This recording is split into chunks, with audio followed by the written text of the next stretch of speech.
giving you an opportunity to get the full story from the people who tell it best. This is Mediacom News Leaders. I'm Elizabeth Kling with Mediacom News Leaders. We're talking with Justin Schoen right now with the Des Moines Music Coalition about this year's 8035 Music Festival. Justin, thanks for coming in. Of course, thanks for having us. So this is the 11th year for 8035 in Des Moines. It's going to be July 6th and 7th. For people who are maybe new to the area or haven't experienced the concert before, tell us about just kind of what it's like. Summer's biggest party, that's what I like to say. Nice. So it's a lot of fun. It's put on by the volunteers of the Greater Des Moines Music Coalition, and we like to call ourselves, to our knowledge, the largest run volunteer music festival in the country. So all of it goes back to support the Des Moines Music Coalition.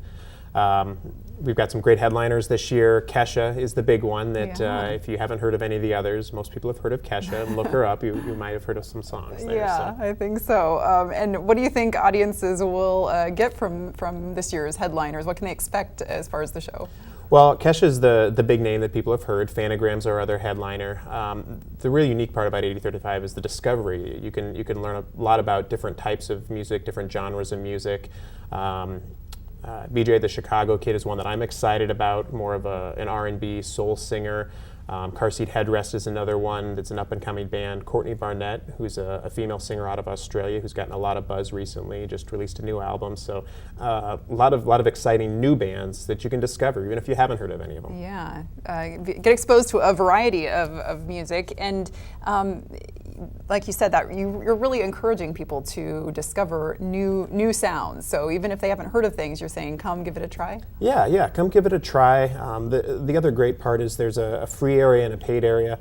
So even if you're not sure if you want to spend the money to go into the paid area, the free area, there's 2 stages where you can see all sorts of free music. We have a stage that's all local bands as well, so a lot of great local music. And then we have what's called our Gen Z stage, which are all junior high school aged kids, which is kind of a unique aspect, and you get to see some of the up-and-coming music talent in Des Moines that, who knows, maybe someday will be international superstars. And so great to give these young performers a chance to play to a really diverse crowd. Exactly. They get to be on stage, and for some of these kids, this might be the biggest performance they ever do. For some, it's a launching point for them. Yeah. So in addition to the music, then you also have other stuff for people to get in and enjoy as well.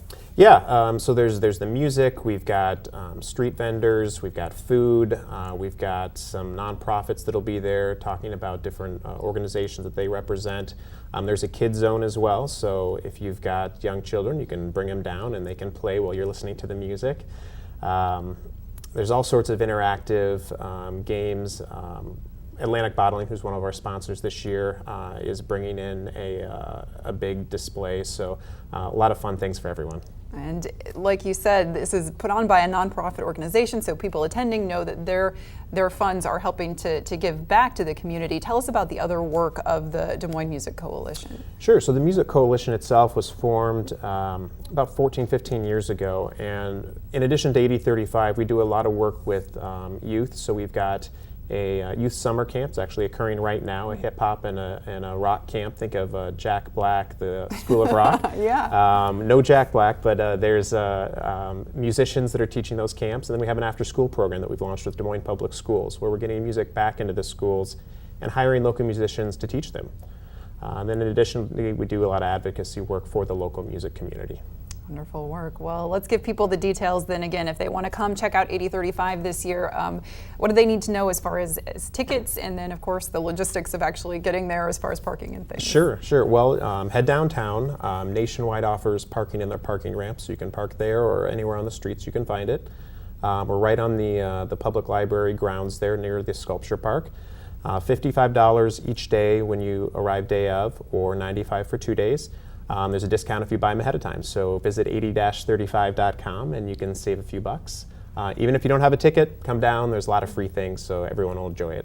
Come hang out and enjoy the music. All right, Justin, thanks so much for your time today. We appreciate it. Of course. Thanks for having us. And that website, again, if people would like more information, 80-35.com online. We've been talking with Justin Schoen with the Des Moines Music Coalition about this year's 8035 Music Festival. Join us next time on Mediacom News Leaders.